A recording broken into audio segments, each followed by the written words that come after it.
This episode is brought to you in partnership with Wacom.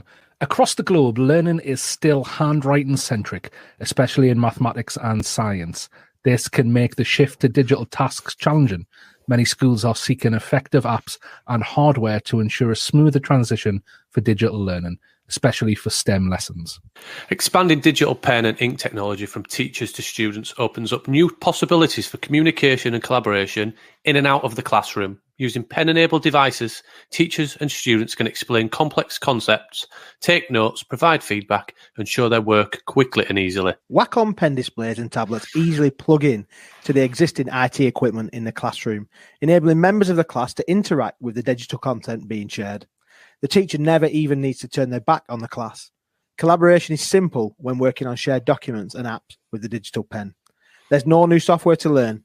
You just work with the pen on the screen or tablet instead of the mouse and keyboard on your computer. As educators, myself, Steve, and Ben have all integrated the use of Wacom technology into where we've worked in education, into colleges and schools, and we have seen the benefits for ourselves. So go check it out for yourself. The link is in the show notes for this episode. 1, 2, 3, 4.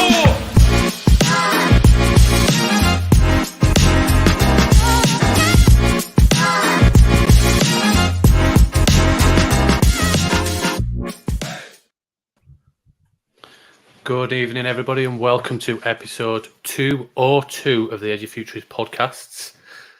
It's the new year, everybody. Happy New Year. I felt like really subdued then I was saying it. Yes, the bed and the duvet is still behind me. My child is still not sleeping, and yes, it has been slept in. But I'm really excited for tonight. I'm looking forward to this episode. I think it's always a good one when us three are together. Not discrediting all our wonderful guests that we have on. But yeah, we have some wonderful guests, but it's always nice just to chew the fat and have conversations between the three of us, unpick some bits and see what's the trends and the different stuff that we've seen. And I think this one is a big one in regards to some of the trends that we've been seeing, but also something that's really come to the forefront recently. How's your week been, everybody? Ben, how's it going? Yeah, interesting. We've had some, interesting. It's been one of those funny weeks where you kind of just getting back into understanding what the days are, because we've had that Christmas break and you're not really sure whether it's Tuesday or Wednesday or Sunday or whatever day it's supposed to be. We've got back into that routine, kids back in school. But yeah, it's been interesting. We've seen some pretty epic stuff happening on socials as well. I know we're going to get into some of that today, so that's been interesting and fun to try and see how we navigate that. And there's been some interesting news. I posted out something recently regarding the UK Prime Minister talking about like the use of maths in up to 18 for everybody compulsory. That's his plan. So yeah, in the UK there's some significant potential shifts, and obviously that's been quite polarizing. But yeah. I was off guard that it was me first, but yeah, great. I've actually read a really good book as well. I've almost finished it, called A World Without Work. I think I talked to you about it before. I put it back down and I've repicked it up. Daniel Susskind, and he's talking about like how education needs to shift in the process of how the world's changing in terms of work, which obviously will come up in what we're talking about today. And Cole Table 2. What did you say? I'm speaking in French to our new French podcast partner. What is your name? I said, down in French. But obviously I've now spoiled it. But yeah, I thought you were going to you'd come back and you'd be speaking. I'm just waiting for Chat GTP to translate the French. Is that what it was? Is that what it is? Don't give it away what we're going to be talking about. Come on. As if all of the people that follow Dan haven't already been known, because it's been a big thing. How's your week been though, Dan, apart from the fact that you've gone viral? No, it's good. We've it's all kicking off at work at the moment. We've made. I think I've given insights in the past in these intros that I've been making quite some changes to the team and everything, and those changes are kind of all happening all this month, which is exciting, but also bringing along a lot of work with it as well. So a lot of team meetings, a lot of trying to build the culture back up within the team. A lot of vacancies if anyone wants to come and work at the Education Partnership Northeast, looking for some learning technologists and various other roles. So yeah, it's going to be exciting. But yeah, so back to that really after 3 weeks driving around France and the UK. So yeah, excited to be back on it. Yeah, and without giving the game away and going too much detail, but do you need to refill those posts now, or can the AI do it for you? In terms of recruitment of them, but also can the AI actually do the jobs that you were hoping humans would do? We'll dive into that, I suppose. I mean, if we stick a voice assistant on it in a dummy, then not at all. I need some real humans. I'm linking that to the scene from Home Alone because I'm still in the Christmas mode. Linked into the remake that Macaulay Culkin did with the Google Home. And what does that look like as Michael Jordan is going around the old school stuff? And I don't know if you could tell my hesitation, but I was about to say if we stuck a voice assistant in a dummy, yeah, of course. But then I suddenly realised actually I can't say that because you're going to be bringing these people in, the people who work for me. Yeah, Dan, and also the work that you do. But it's fascinating. But also, there are certain facets of certain things, and as we go through certain processes, voice-enabled stuff and kiosks and all this, because I know that you look after a library service, or what used to be a library service, and I've done the same thing. And how can you improve things to make those? And we'll get into this obviously through AI and everything else, but how can you do that through any technology? Anybody who's listened to this podcast is how can we improve processes to help people focus on the good bit of their job? And actually in the service is some great stuff in regards to skill development that they can do rather than a transactional, how do I find this book, or how do I do this, where's this? And I know Aftab Hussain, who was Edufuturists CFU, they've been doing work around that for absolutely ages, haven't they, in regards to freeing up things to move away from transactional conversations in a campus and a digital campus, as an example. I'm jumping ahead of the gun. I just remembered that Aftab submitted a question for this podcast. I'll have a look for it and find it. You better have all of these conversations. Yeah, you should be definitely. You've got every single question. You've got every single question written down and a response to all of those, Dan. Or do we bring Mr. Chat in? Do we call him Chat, or what's his first and second name, Dan? How do we address him? His initials are GPT, so maybe it should be GPT Chat, I reckon. So I reckon he's called Gordon Patrick Thomas Chat. I don't know what GPT stands for. I probably should know that if we're considering what we're doing. Do you know, Dan? It's actually Gary, not Gordon. But you were close. I'll just pick Gary Gascoigne, Gaza. Yeah. Gary Gascoigne. That's what we call, wasn't it? I don't know. But just to as a bit of an intro into going into it as well. Interestingly, I saw a old tweet, relatively old, December the 3rd, where Elon Musk commented about Chat GPT that way around. Put my teeth back in, and he says Chat GPT is scary good. We are not far from dangerously strong AI.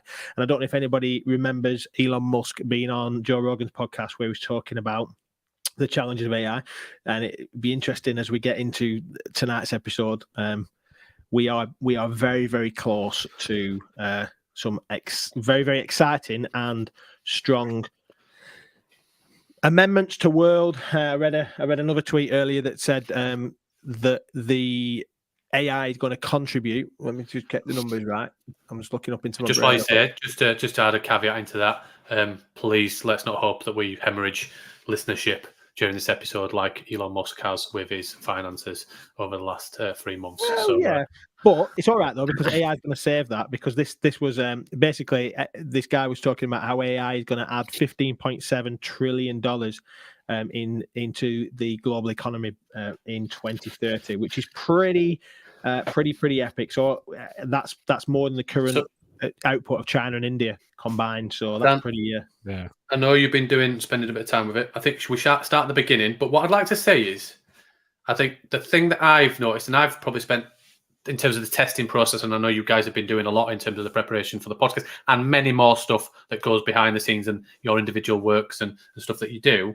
But the thing that I've kind of seen this week is, on a podcast, we always talk behind the scenes that we spend so much time 10 steps down the line in regards to the future trends, the things that are coming. We talked about AI and all of these kind of iterations and everything else for such a long time.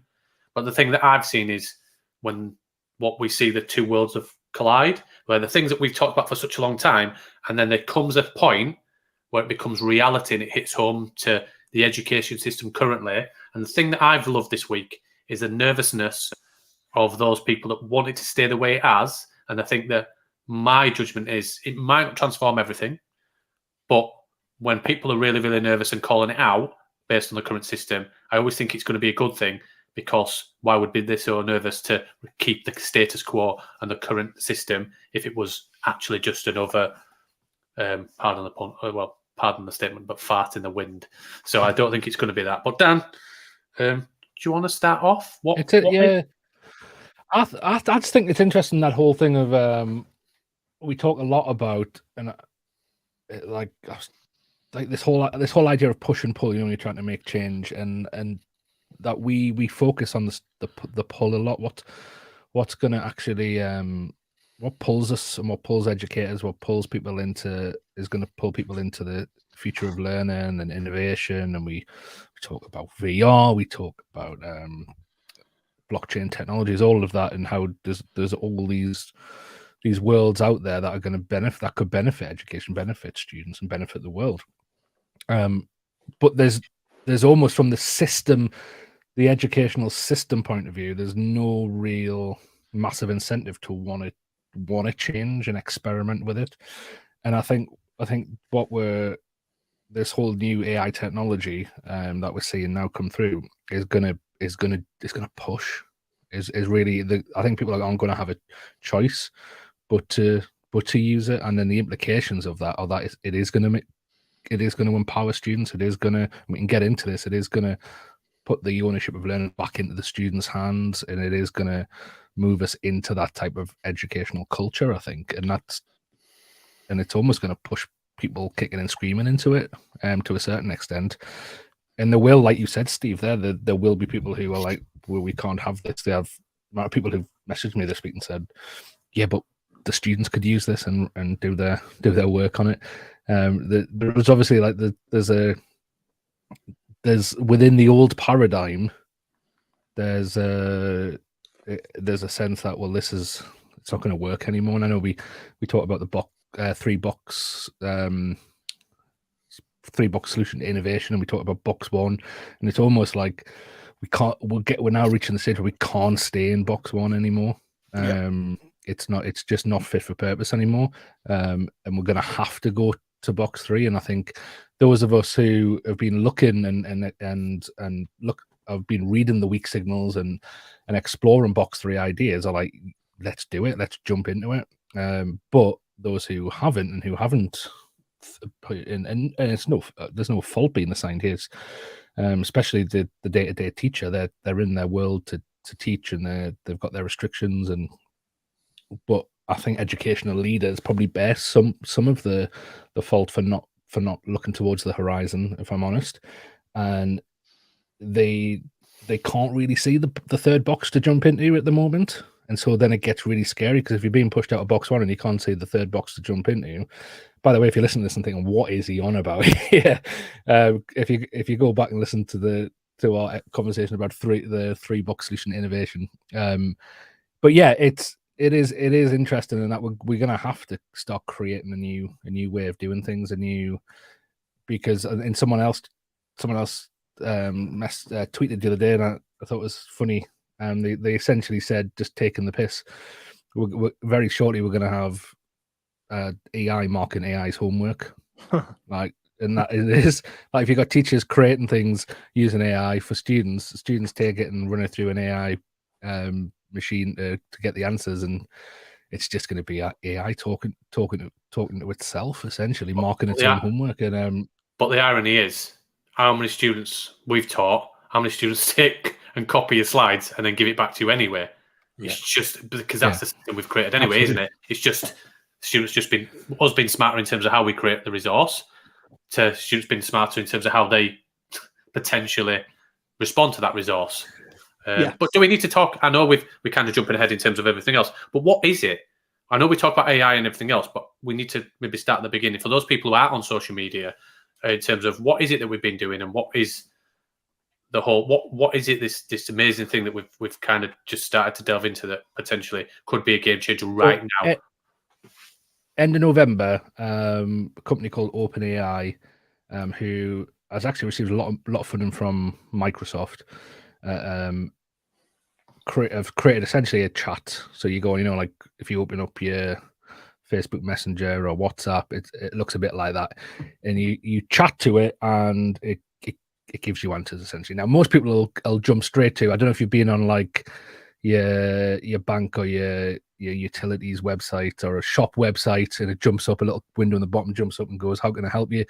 You start talking to it, and then you realize you're talking to a bot who doesn't really know anything, and it's similar framework, but nothing like it whatsoever. So it essentially, this company have been feeding it information from lots of different sources up until 2021, and it's got the ability to coherently give you answers to things. Now that's on a very basic level, but then what you can do and the types of answers you can get out of it depend on the questions you ask, and that's where it gets really interesting. And obviously, Ben, I don't know if you want to take over. Yeah. I just add in, obviously, from a broad conversation, the model that we're talking about here, ChatGPT, is using quite complex, I suppose, quite complex machine learning, and that's slightly different from an AI perspective in that it's a version of AI, isn't it? It's that idea that it learns and it can use prompts to be able to use like that algorithm and models to then kind of improve its performance and tell you this is what you want. So you put something in what we would call they call it NLP, natural language processing. So that idea where you type a question in your normal language, your natural language, and then it'll respond back to it, scraping from sources that sit out there from these statistical models. And then you can ask it to refine it based around certain things, like you want it to regenerate a response or tell you more, or to put that into a tweet, or to add that into a listicle, or use a template that's here to write a blog post, or that don't include these type of conversations. Use some quotes from academic theorists that have proven this, give some examples, all that kind of stuff. So it's that idea that it becomes you as a human would normally ask these questions to another human, but sometimes when you think about how information on a website is, if you put something into Google, for example, it's not reading it in the same way and giving you the answer that it's trying to find a correlation, whereas this is reading and then responding in a language that we understand, if that makes sense. So ChatGPT then, I think, it ties into that kind of model, and it is it's more this idea about learning from the data sets that it's got, and then we can interact with it. The question really is, if these systems then would and we'll talk about limitations and stuff later on, but it's whether these systems then can, how they continue to learn, and then what the implications of that are. The obvious, the fabled one is around that where Facebook were doing that work around AI models that started learning through machine learning processes, started learning how to communicate in a language that humans didn't understand. So that, and it's all like, you can go into crazy sci-fi wonders, can't you? But there are some really, really interesting use cases, and obviously from an education perspective, there's loads in there. So I don't know if it's worth, Dan, you kind of talking about what happened this week and what you found before we, as we kind of see the difference that this could make in education. Yeah, I think it's like any new technology when it's out there. People will find use cases for it, and the original use case a few months down the line might be very different to the prominent use case that is discovered. And I think that with this, we're seeing that actually the use cases have the potential to disrupt every industry out there, absolutely every industry out there. And I know we've said that in the past about blockchain technology, but this is another one of them. I think this is another one of where, and we've used that quote before. I forget who said it, but about that there's going to be more technological disruption in the next 10 years than there has been in the last 100 years. And it's not just a nice thing to say, it's actually happening. It's actually, and And for a while, people were like, yeah, AI's down the line. I know we've done joint keynotes together, haven't we? Where we've talked about how in a few decades time, the first AI is going to perform surgery on somebody. It's going to write a book. It's all these things.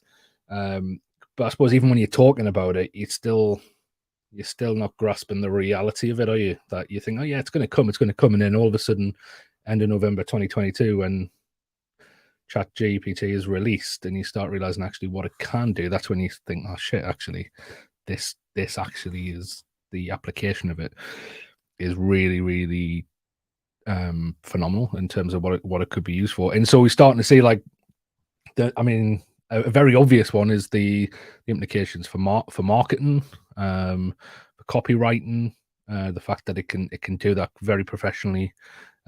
Mark, I was listening. In fact, as I was driving home today from work, turned Radio 4 on BBC Radio 4, and they were talking about GPT. I was like, God, it's everywhere at the minute. And they were talking about on there how there was a lady on there talking about how the tools for startup companies is going to be unreal, because if you're a startup, you need advertising, you need someone to do some copywriting for you. You can have a go at yourself, but you might not be the best. You need all of those things, and this can do it in a very professional way. So, and then obviously, as educators, once you start playing with it and going, oh, I wonder what it can do for education, and then you start seeing the results, and that's kind of what happened this week for myself. Like, just experimenting with it and going, can you write a lesson plan? Boom, done. There it is. Can you write a lesson plan that's based on solo taxonomy, a model for learning? Yeah, done it easily, literally within seconds as well. So I suppose the bread and butter of being a teacher, there's the writing your lessons, the writing the lesson plans, your scheme of work, then you've got to create your slides or your PowerPoint, then you create your resources. I was just showing a tool on Twitter before that. Literally, that's all done. It's all done within a few seconds. So something that takes weeks, something that can take months for teachers, something that takes a year and sometimes nearly grinds down NQTs and trainee teachers. They talk about that year being the most difficult year of your life for some people when you train to be a teacher, and it's largely down to the planning, the lesson plan writing, the content creation, and this does it in seconds for you. I think what excites me is that side of the workload, the mental health, the that side of it for teachers, because we work with teachers that it's a real struggle out there. We know the statistics about teachers leaving because of the workload. We know that in the UK, especially at the minute, that the government just are not anywhere near their targets for the teachers we need. Rishi Sunak wants to teach maths till 18. I mean, who's going to teach it? We don't need teachers, because we'll have AI tutors that'll do it. So it's all good. But didn't we have Mark McCourt on, and he said, didn't he say that a third of maths teachers aren't maths specialists? Yeah. But if that's the case, who's going to teach it? Today, as talked today about the need for maths, and a good thing, and a big shout out to Mark and the work that they're doing at eMaths. I think it's powerful, and interestingly, there's always going to be there's always going to be, what's the word I'm looking for? There's always going to be a challenge that because teaching is tough, isn't it? It's a tough profession, and anything that we can do and we do this a lot, and there's no way in what we're trying to talk about here is that saying that teachers, and I know you're not saying this either, Dan, in all the work that you've been doing on this, is that there's no way we're trying to say we don't need teachers and that teachers are their jobs can be made easier by using just a simple ChatGPT, OpenAI thing. We're not talking about that either. We're saying actually it's the absolute opposite of that, is what you're saying, isn't it? We want to help teachers because we acknowledge that the job is tough. So if there's things that can help that, and also fundamentally, what we've been about for the 5 years we've been doing this podcast, almost 5 years that we've been doing this podcast. I think it's nearly 5 years in February, isn't it, Dan?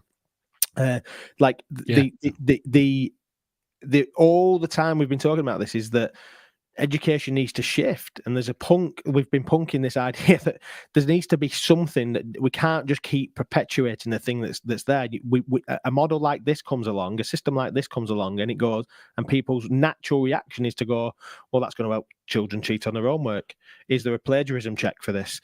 How will we ever know whether these children have learned this stuff or not? We go into defensive status quo model and say, it can't do this, we can't do that, let's ban it. And in fact, the first conversation we had, I think, about it was the fact that some people were petitioning the UK government to intervene because of the problems that this is going to cause in education and people cheating, and I'm not sure that's the point anybody's trying to make. I think we're trying to suggest that this is here to stay. Donald Clark, loads of our followers will know Donald Clark, and he's saying exactly this thing. You can't.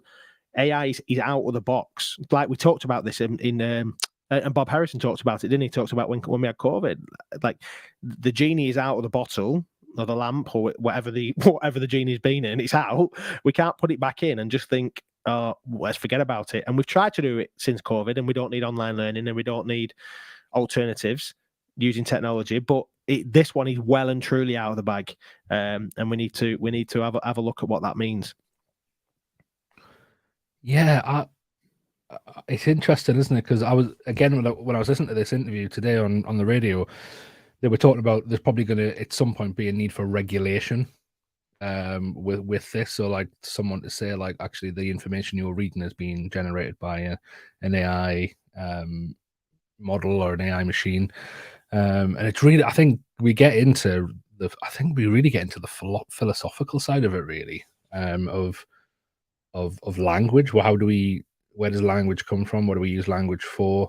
And bear with me on this one, because it is a bit up there, but it's, in fact, I got some criticism on Twitter the other day from somebody, and it was because I think I put a tweet out saying, look, school leaders, if you're writing an email to your staff, and I think I said, right, put the bullet points of the points you want to cover with your staff into it, and it'll write a nicely worded. And because what you can do as well is you can put the tone. So I said, put the tone as a caring tone with an not authoritative, with a strong lead, with a tone of strong leadership, something like that.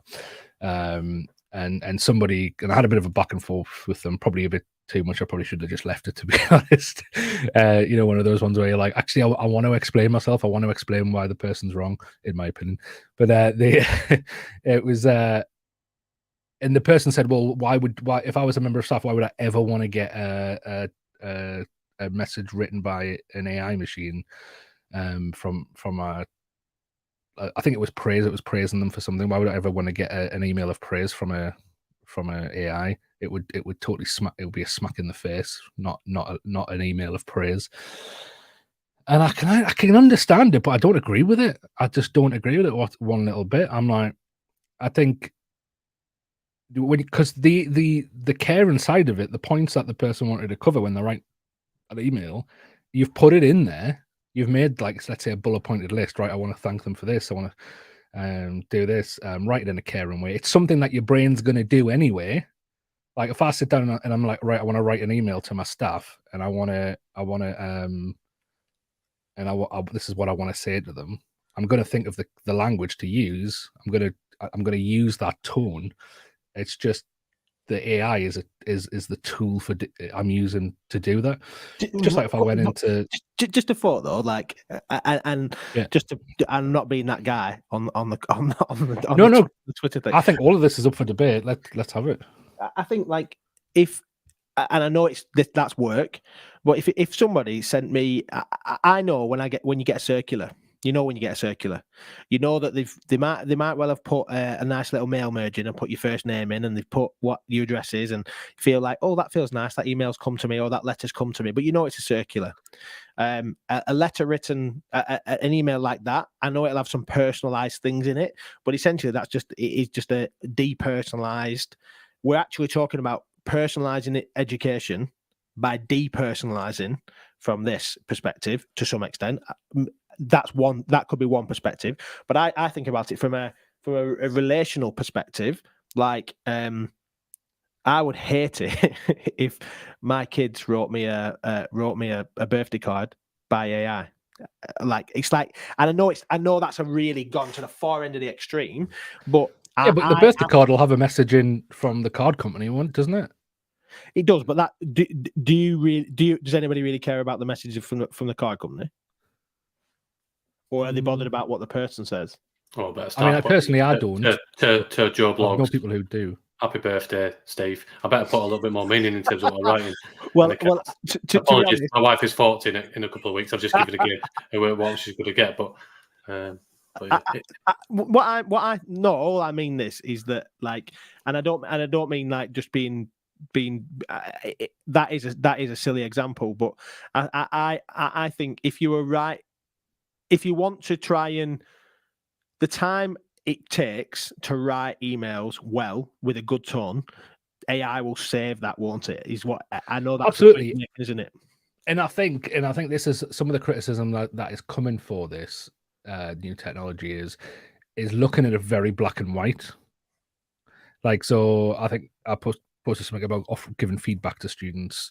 Immediately, someone was like, "Well, where's the personalization there? I mean, to be fair, it was personalized because you decide what you want the AI to say, so you can say give feedback on this and address it to this person and put this in whatever. But it's a first draft. Like, you once the AI is generated, you're not obliged to then use it as it is. You can go away and you can change bits of it. You can yeah, and I'll jump in there and say, actually, what is the impact of that type of feedback anyway? Why does it need to have their name and some? Like, as a teacher, when some work is good, you probably spend an awful amount of time changing and varying the way that you tell them it's good. When that doesn't make any difference. If it's good, isn't it? And ultimately, I think the benefit. Sorry, Dan, to jump in, really rude, but with it, if the AI does that bit, you can spend more time actually unpicking why and supporting them to improve, because feedback is, and that is the bit where the feedback is there to tell them whether it's right or wrong, and yeah, maybe a little bit to improve, but to support them to actually improve is a bit that the AI will free up time for the teacher to spend, which is the most important bit, not the actual context of feedback in the initial bit. And I think that's what Dan's saying there. That idea of specificity is the fact that AI writes it. And if you just copy and paste that, then that is cold and that is ridiculous, and that it shouldn't be the way it is. But what it's doing is it's giving you, it's freeing you up to actually do the creative bit as opposed to the monotonous thing of writing the. And it happens already. Like, I'm going to say, turn it in, plagiarism, HE, comment banks has existed in Turn It In for years. Yeah. Google have them. I'm guessing Teams have comment banks where actually you're not specifying, you're pulling in creation that already exists and saving yourself time. It was a great invention. It actually helps. There's also, I'm sure we know, for 3 years plus, there is artificial intelligence that exists globally. I know we'll talk about, but they have AI tutor that universities globally and in the UK are using to support feedback assessment using artificial intelligence. And the feedback from the students is actually their benefit because they get more time spent on meaningful support to improve them, not just the hour teacher marking for an hour and then actually not having that hour to spend telling them how and supporting them to improve. I don't see. Yeah. I don't personally see how it's a negative. A big trend in education at the moment is whole class feedback. And it's designed because somebody realizes it actually has the same impact as individual feedback, and it saves the teacher a hell of a lot less work. So essentially, the teacher goes through, reads all the class's work, and then produces a slide that they're going to show in the next lesson, or a one side of A4 of observations from the whole class. And then next lesson is designed to address the observations from the whole class, and that's impersonal. You're addressing 30 people as one, really. You're not addressing them as individuals. And adaptive learning is a big buzzword for technology and feedback. Yeah. Looking at that whole thing of actually a student submits this, customizing and using artificial intelligence to provide feedback to different ways, either whole class or individual, to provide them with a resource of how they can improve. AI is already doing that. It's in beta and it's actually in the forefront. And to be honest, I think I don't think I'm a pioneer on this, but I remember regularly when I was marking GCSE papers, and at one point, and Dan, I remember I taught 200 GCSE students at once. I was marking a paper, and as I was marking them, I was writing with a pen on a piece of paper the things that were commonly coming up as errors. Like that is the reason why we would do that is so that we could do some like generic training around these are the common misconceptions. And then if you can use AI to do that, because it's already picking it out, and then more to the point, the AI tutoring to pick up like the things that Dan needs some more work on. The whole principle around AI is that I remember, Dan, you many years ago you talked about that. Do you remember the Google Form relay, progress relay stuff that you did? And that was way before some of the people were talking about this, where you did some assessment on somebody, and if they got did an assessment, and young people put their answers in, and if it got it right, they moved on to something deeper, and if they got it wrong, they had a reteach, and it helped them took them back to a video, it took them to something else. And the whole principle around that, and that's what practice sets and all the things that Google are doing around that now.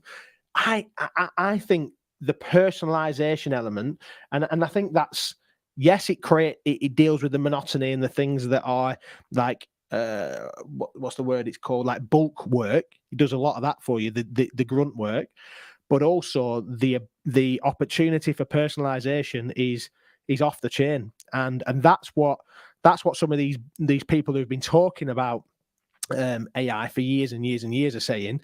This will not just free up the human to do personalization, the teacher to be able to talk about individual things and misconceptions and individual progress and stuff, but it's actually more about the idea that the AI can do the personalization as well. And there's I've got some, I've been thinking about this before, and there's what's it called?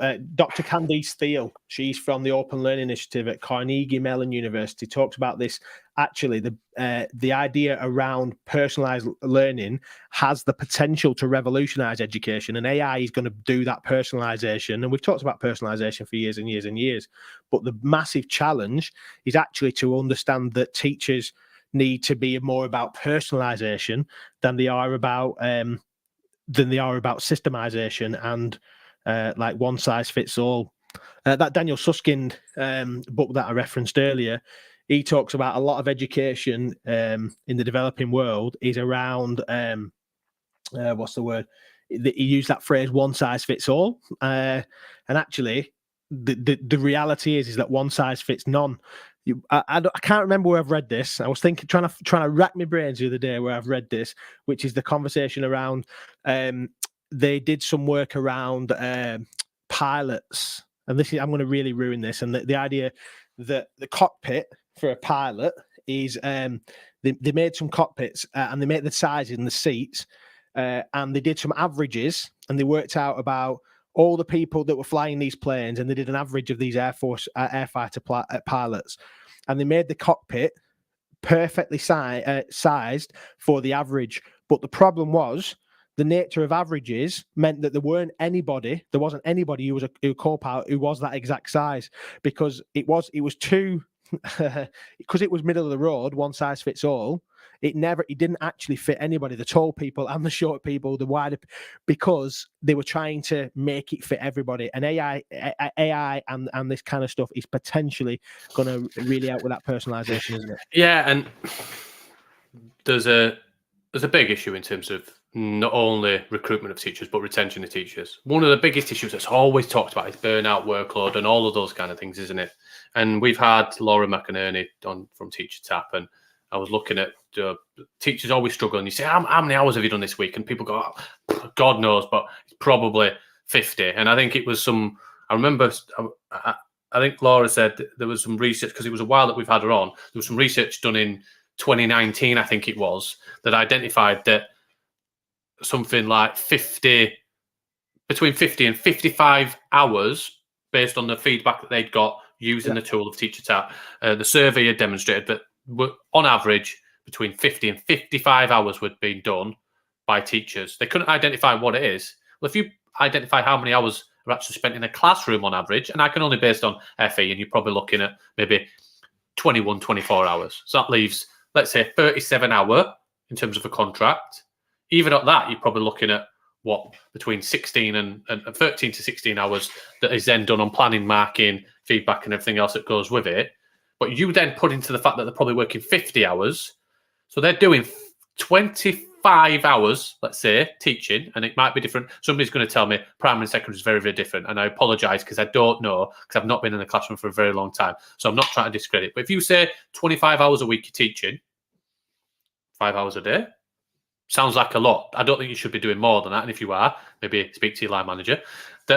Then for the rest, for those, if you're saying top end 55, that's 30 hours spent on all the other tasks that come with it. The issue is not being in the classroom.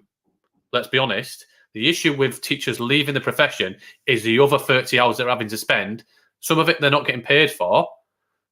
AI, through some of the demonstrations that you see and some of the work that Dan's done, some of the conversations that have been has been the spark that's been ignited through chat GPT around how can it do the planning, the marking, the feedback, and help with that. Not completely remove it, but help to cut the burden. I believe we will have less of a war of retention in education, and we will find it easier to recruit if we get back to allowing more time and focus on people still doing the same amount of teaching, if not less, but spending less time doing the planning, marking, and everything else. That's not why they went into the job. 100%.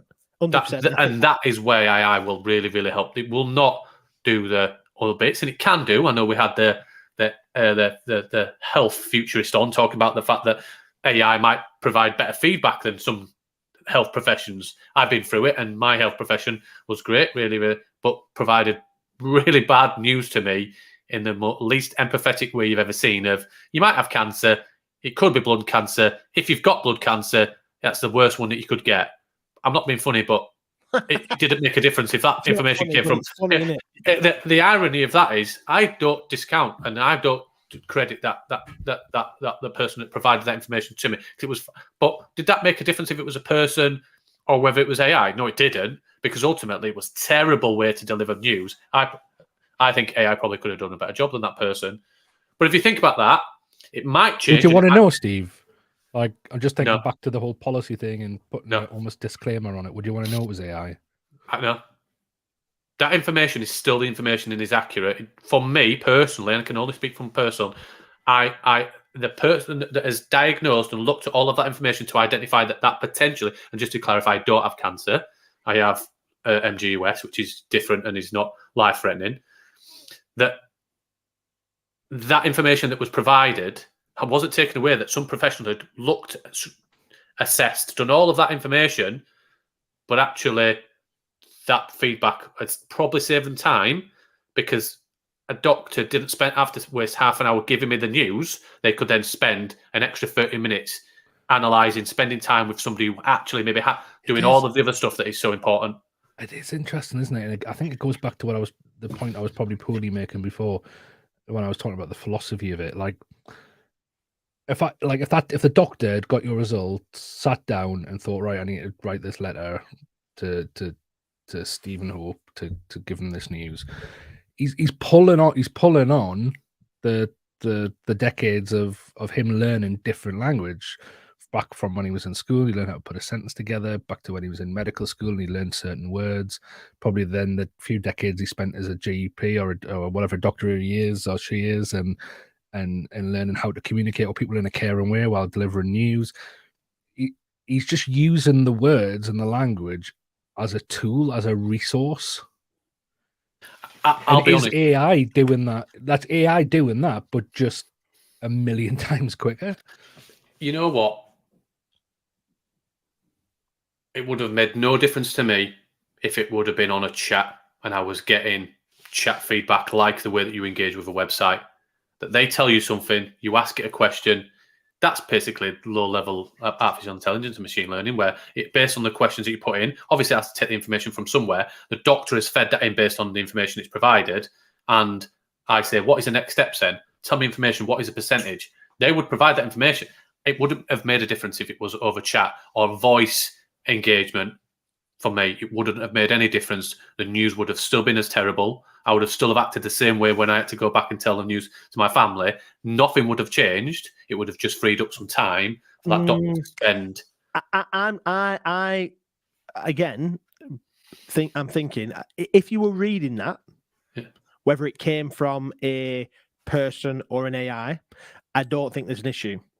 I think the human in that mix delivered that information unempathetically, cold, because that's how it had to come out. But they have to now, because if they don't give you the factual news, they have gone that and it's not their fault. They have to give, and I know it's a really specific thing. They have to give potential bad news exactly word for word in a particular way, because they run a risk of, if it is worse than what they potentially have tried to soften the blow with, then you could sue them. Yeah, that is a culture that we've created for those in people. I don't blame it, but sorry, Ben, I cut you off. For me, just personally, wouldn't have made any difference. I think looking somebody unless that person could have given me a hug. Well, and I don't just mean that, but I also think, like, when somebody's, I would argue that somebody delivering bad news, who you can see in their eyes, they feel sad, and that they're with you, and that they want to help you. There is absolutely a difference between that and a machine telling you. I think what I'm saying, I know the news is the same and the information has to be delivered in a certain way. What I'm saying is that the human element of seeing it in their eyes and the emotion is, and maybe that's why I don't work in a care profession. Maybe that's why I don't work in my wife. But is that not the same as education? Like sitting down with a child and going, right, you see what you've done here, and really explaining it to them. It's that human connection can make all the difference, can't it? That they say, actually, this is a person who cares about my learning. They want to see me making an improvement here. And I think it is the same. I agree. I think we're in the same. What I'm meaning is, from that is, I don't think anybody in this conversation, and actually the reams and reams of conversations that we've all been having on, I've been having conversations on LinkedIn and all the stuff that's happening on Twitter that's in these last couple of weeks, all that stuff that's happening, I'm not sure that anybody's saying AI needs to replace teachers and that we don't need that human interaction, emotional connection, being able to talk things with a student, relational. That's the thing, the personal things that we bring to a thing. Nobody's saying that. I think that's the thing, and we've talked about this before, haven't we? That it's actually good tech will help the teacher, will help whoever it is and whatever enhance it, become a more human. Because I'm just thinking I'm not, because I got cut off before I had to restart my computer, but I'm not sure if you got to when you were talking about the teacher doing the marking. Actually, does the teacher have to even be in that process anyway? Why is the teacher going, right, I'll take some of AI's words and pass it on to this student? Why can't the student just go to the AI and find out how they're doing, how they're progressing? And like, why does the teacher need to be in that mix? And that's not saying there's no need for the teacher, but then the teacher can focus on more of the actual the actual human side of being with a group of students and facilitating their learning. And then if a student wants to quickly check if they're on the right track, jump on the AI. I think what's fascinating, I think when Stephen, I'm jumping all over the place here, but I think when you were talking there about the getting some news, because I think we're probably not that far away, because we talked a few episodes ago about like the future of the healthcare and personal and decentralized health, of having wearable technology or technology where you get tested for things or monitored for something, and then the results of that go from a data set on a spreadsheet within this computer system, gets turned by chat GPT into a few sentences, and then comes up on your monitor, comes up on your phone app or whatever it is. And are we in a way very shortly, because if this stuff's here now, it's just need somebody to connect it together, really. Yeah.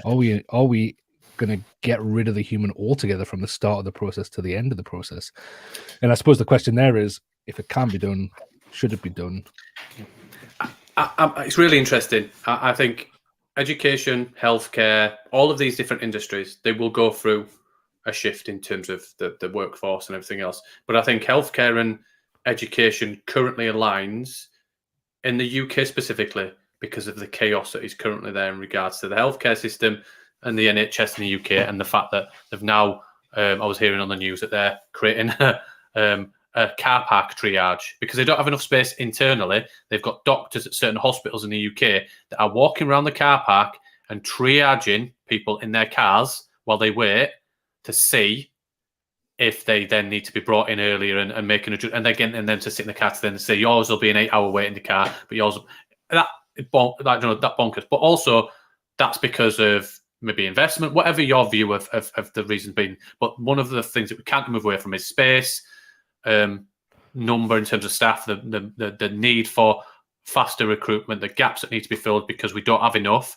The same is for teaching, and it will probably become, in terms of the current crisis and inflation and everything else, will probably heighten because people will be looking for different stuff. So there's a real correlation and the link between, and this is why I'm using those two as an example. Actually, the work that teachers do in the classroom, and I'm generalising, than doctors and nurses do in healthcare at that level, there's a certain point of triage and certain bit where feedback and marking, when you look at the work before you support, when you identify the problem, before you try and help a patient, you might not replace teachers, and you might not replace, but you might replace co-professionals around them that are there to triage and identify a particular problem and help the teaching and education system. But also, we're in a situation where you might not replace teachers and doctors with AI, but how else do we plug the gap? Because right now, we cannot recruit quick enough. We cannot recruit. And I know there is a program, I think I can speak, I can speak openly, where it takes, for an X-ray as an example in the healthcare profession, it takes 5 years of training from day one to somebody being able to work as a radiographer. I think I'm getting the title correct, to be able to check and identify different things on an X-ray. That's the process. So even if we got people starting the process, we are 5 years away from them being ready to actually be in the healthcare to do that job. There is artificial intelligence that exists that can read X-rays as well, and it's been tested and people have come into it where it can identify just as good. Yep. And identify that process and those X-rays. That's a bit where you're not going to replace the key bit, but artificial intelligence will play a specific role in gaps and plug the gaps that the healthcare system and education is currently seeing because of whatever reason it is that we cannot recruit, and we're hemorrhaging, maybe not the right word, but we're struggling to recruit, struggling to retain the right people. And I'm coming back to that book again, that World Without Work book. The reality is I don't want to say reality, but the chance is very, very likely that we are going to not just replace jobs, but actually not have replacement jobs available for people. And actually it's going to create broader economic and social problems and challenges. So I'm not in the camp that suggests that AI needs to be limited. I'm not in the camp that suggests that we should try and ban AI and make sure that children don't use it. And in the same way that I think it's absolutely ludicrous that some people suggest that we should ban mobile phones and all the things that go with it. I think we've got to acknowledge limitations, and I think we've got to also just be aware from what you're saying there about things of healthcare professionals and this and that, the other, that you mentioned earlier, Dan, about the box 1, box 2, box 3 stuff. We can't just keep re-engineering the same thing. We've got to do something absolutely vitally different from education, and I think this is a key component of it. AI is probably going to be a vital component. Not probably, it is going to be a vital component of our education system. But we need to understand that it isn't isn't the one size fits all. Right early on in our podcast journey, we talked about the idea that that technology is not the solution. And you said that again, Dan, early again today. It's not about let's have ed tech, and ed tech's going to solve everything. It isn't. But it is going to enhance it. It's going to develop it. It's going to make certain things easier. It's going to allow teachers to become more human, like you said. And I think we've got to get to that. But let's also not think it's a panacea and it's the only. And I think that's what we're saying, isn't it? We live in a capitalist society. I think that's, and I'm not going to call for an overhaul, but the do not bring your photograph of Lenin out. We're not advocating that type of revolution at the moment, but it's interesting. I think I've said it in the podcast before, not for a while, but I remember seeing some old footage from the 1970s, and it was a factory. It was local news. Might have been Yorkshire, actually, Steve, your neck of the woods, but it was like a local news program interviewing somebody at I think it might have been a car manufacturing factory in the 70s, and they just introduced like a robotic arm for helping them with the manufacturing process. And the person was talking that this revolution, as you can imagine, back in the 70s, this revolution is going to mean that people are going to have a 3-day working week by the 1990s. We'll have a 3-day working week, like it. And it you guys do, don't you? You guys do, don't you? And it's gone the opposite way as the technology's gotten better. We seem to be going the opposite way, and I think it's because. It's because it's the drive of profit. I mean, I know it's not as simple as that, but there's other factors. But I don't know what more to say on that. And I think probably just to relate back to what you were saying, Ben, we can say, well, this is going to make life better. And I think part of what excites me about this new AI technology is more that hopefully it'll help teachers not take up their free time, their own time, which we know teachers do. Every teacher I know gets home, makes dinner, puts the kids to bed, and then spends another 2 hours on their laptop planning lessons and marking work. Yeah. And hopefully it can take away that side of it. Yeah, we said that when you dropped out the teacher tap research, I think from 2019 of 55 hours. That can't come in the 55 hours are not being spent on work inside a building. Yeah. And it's not fair, is it? It's not fair to expect that of teachers. And I think that's what I love. And I've realised now, Dan, why you're growing your beard long, and I know you wish you could grow your hair really long so you can look like Karl Marx. But I think it's there. Stephen Powell's my hero. Yes, he is. I do think that we've got to be realistic as well, and I mentioned limitations there, that we know that it's coming from data sets that might not always be representative, and the issue of bias and the things of go with that. And I think we've got to acknowledge that. We're not trying to say, none of us in this call are trying to on this podcast are trying to suggest that this is perfect and it doesn't have flaws and this and that and the other, and it's the only answer.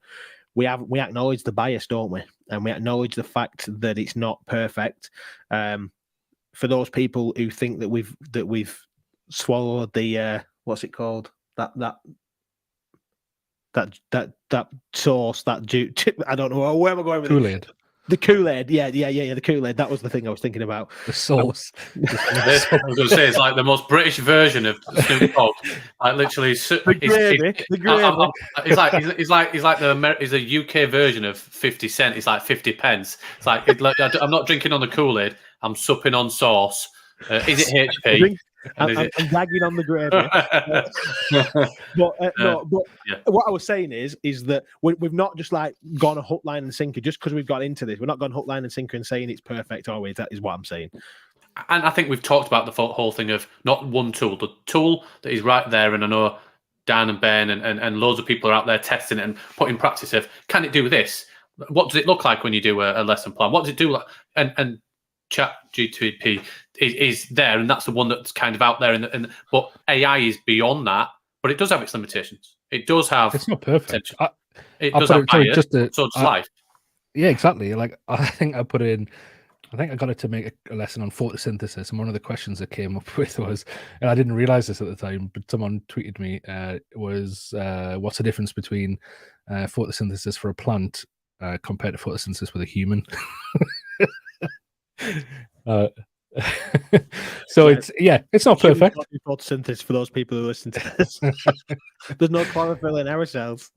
But of course it's not perfect. But what excites me is it's day one of this tech, isn't it? There's not. I know we know there's limitations. There's limitations with there's a lot of uncertainties around data protection at the moment. There's a lot of uncertainties around of the ethics of it. And I'm not sure if you covered this when I went offline for that 5 minutes, but the bias that can be inbuilt into AI. There's lots of things there, but I think that we're on day one. We're on day, like, literally this is, and in fact the OpenAI chat GPT is only open at the moment. It's not even a finished product. They've opened it for research purposes. That's why if you go on, sometimes it says, right, our servers are having difficulty at the moment, because they're just they're using it for research purposes, and it's taken off. So it's not even a finished product yet. It's just a trial stage or something. Also, I know we said before about it was only fed on information up until 2021. So once it's learned, let's say it's got a year's learning in it, and when we say that, AI machine learning from millions of people every single hour, that's a hell of a lot of learning. And then the developers open this thing up to real time information, not just historical information. I think we're talking something even almost unrecognizable to what we're seeing today. Yeah, it's an interesting one. I think it's early days. We're dipping our toe in, aren't we? We're not saying that this will solve every single problem. And I think I don't want to call a certain individual out because I don't even know who said it. But I know somebody said, I've tried it, but I know it takes 5 minutes, but then it takes me 5 minutes to review whether it's accurate. Right, okay, well, it takes 5 minutes to do it. It's probably inaccurate, probably about a minute to do something that would probably take you an hour. So to plan an hour lesson might take you, I don't know, let's say an hour as an example. If that takes 5 minutes to put the information in for then the process and the AI to do its work, and then you have to check it for 5 minutes. Correct me if I'm wrong, but it's still a time saving. If you have to check the fact that it hasn't got bits wrong, you are still saving time. And if we then say, well, I might as well do it myself, I go back to a wonderful friend of ours who I haven't spoken to for some time, but Bob Harrison. If you ask people what they want, they would have wanted faster horses. And this is the problem with so many people, that it's difficult to see it when you're still looking at trying to find the same problem. The same solutions for the same problems. And Sigatra Mitchell said this: our problems are evolving, and our solutions have to do so. But you know the thing with that as well, I think, and I read that tweet as well. Do it yourself. Like nobody's saying you've got to start using this AI. Still do it yourself. Well, then don't moan about your 55 hours that you're putting in. Exactly. Yeah, but I suppose is it similar? I think the analogy that just popped into my head there was someone complaining because it takes them 3 hours to get to work because they're walking and refuse to use a car. Like, you're choosing it. If you want to walk, if you want to do that, that's fine. But you're choosing it. All those people who moan about being sat in traffic, no, you are traffic. All right, you're getting deep now, Steve. Oh, that is deep, brother.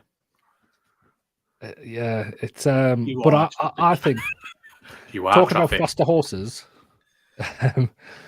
which would work in a traffic jam. Have you used it for betting, Dan? Is this what you're going to tell us? And you've now, you're predicting the Grand National. What is it? Come on, I'm interested. Use it for Forex in crypto. I know I'm tweeting a lot at the minute about how it can save teachers time doing lesson plans and all that kind of thing, and I stand by that, because teachers need to save time right now, not in 5 years' time when the system changes. But I think that even those uses that I'm proposing on my Twitter at the minute is the equivalent of a faster horse. It's going, right, well, how do we it's box one, it's optimizing the current system, isn't it? That's what box one is. It's about it's about tweaking the current system to optimize it. I think this technology,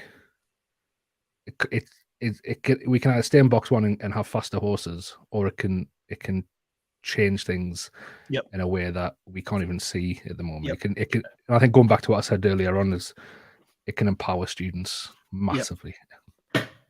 And I think, interestingly, just to just to think about that as well, I asked it recently, which is the best crypto to buy, Dan? Just if you're interested, it basically responded. SHIB. It said SHIB. No, it didn't say SHIB. Oh. It said something else, but it won't be at the end. It basically said it wouldn't be appropriate of us to give you financial advice. You should go and seek a financial advisor, and important to thoroughly research and carefully weigh up your options about how much you can live. I just thought, oh, that's interesting. There are some ethics in this AI. I'm with you, Dan. I think it can empower students. I think it can empower teachers. I think it can save teachers time. But we're talking about, as we've been going on and banging on about for a long time, it can enhance the system we've got, but we also believe that it could be part of a full box 3 rethink, do something different. And you know what you need to make it work, which I think a lot of people are failing to realize at the minute? You need the skill of critical thinking. Like, you can't just you need to be able to critically think when you're reading these responses, to when you interpret these responses, when you're passing on these responses to other people. You need to be able to critically think about it, because it's not perfect. It never will. And we talked about before, but AI does have biases inbuilt into it. It does have, like, for example, one of the first questions I typed into it is, what does the future of education look like? And it came up with a lot of stuff that I agreed with. But I thought, you know what, I know a few teachers who would absolutely wholeheartedly disagree with this and say education going a very different way. So when it comes out with an opinion, and fair enough, it's basing it on a lot of factual information that it's been fed, but when it's coming out with something that is verging on an opinion, the human needs to have the critical thinking skills there. And I suppose that goes back to education, doesn't it? Are we teaching critical thinking instead of hiding students from AI, or making them do their tests in a classroom and not at home because we're scared they'll go online and use ChatGPT or Chat. Oh man, it's got out of my head. I've said it so much. GPT. You know when something loses meaning, that actually they're actually going, right, well, how do we teach skills to be able to deal with it? How do we teach that student the skills to use it so that they can measure their own progress and get better at something, instead of going, how can I use it so I can make the child better? How can I make the child better with this tool? Actually, why are you putting yourself in that equation? How are you going to help the child use it to make themselves better? Yes. Yeah. I think we could talk about it all night, couldn't we? Yes. I suppose, yeah, we could. And I think I love this thing. I've got loads. And what I do like as well is this new thing where you can save your little ones on the left-hand side, and it gives you, like, you can go back, oh, that was what I was asking. I was asking it questions about how to write a book, or how will AI change education, and why should brands coordinate on social media, and blah, blah, blah. I did that. My first question to it, Dan, as well, was, what is the future of education look like? It's funny that mine was check to see if it's an ally or not. Mine was my favourite question as an interviewer. Who would win in a fight between a rat and a squirrel? Always throw that curveball in there and get them thinking. They don't expect it. So and it was an interesting response from was it. It's a squirrel, isn't it? They didn't even understand it. I think I'd spelled squirrel correctly. The understanding of a dyslexic trying to engage with AI is always an interesting one as well. But it just said, it gave loads of different arguments, but couldn't come up with the answer. It is the question with no real potential. There's always a different variation. Before we do go, I think. Sorry, Ben. I was going to say before we do go. Did you say that we'd had quite a few and we'd collected some questions or some response? Do we do that, or do we do that another time? Have I put you on the spot and think, oh, I ain't got it? Should we do that another point, or maybe let's do it another time?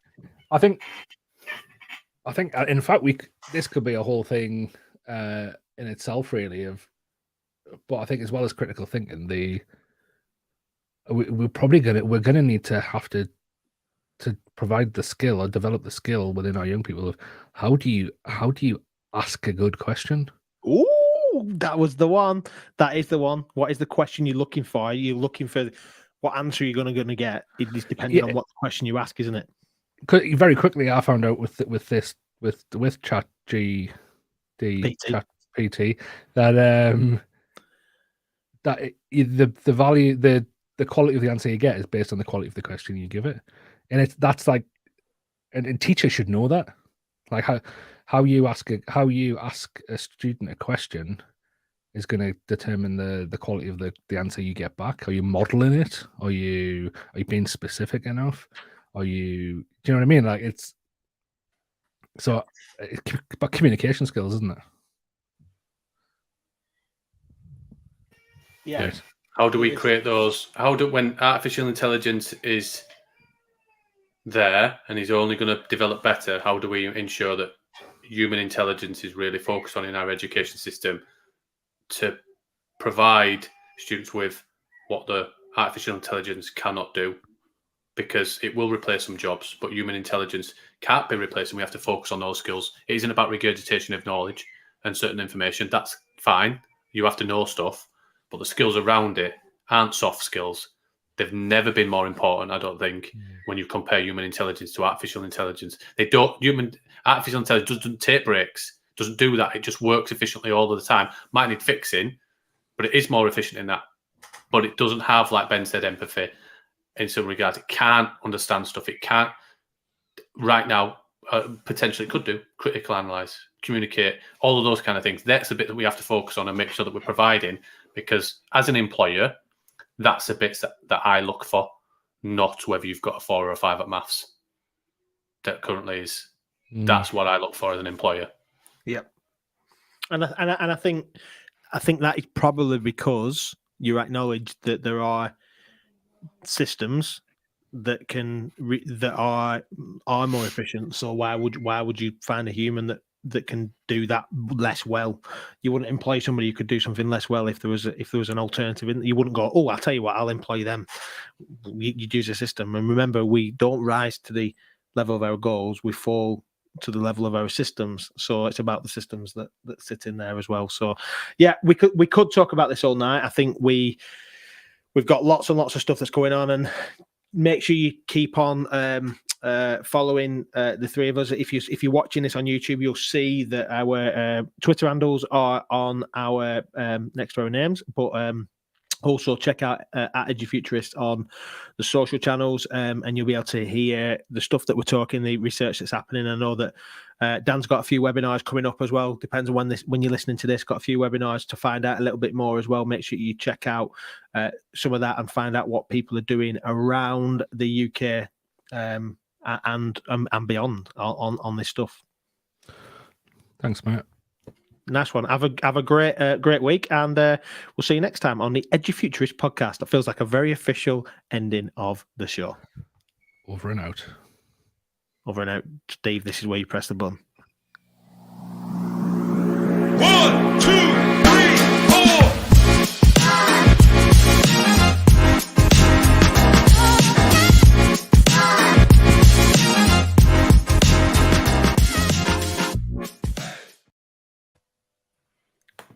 I'm still recording.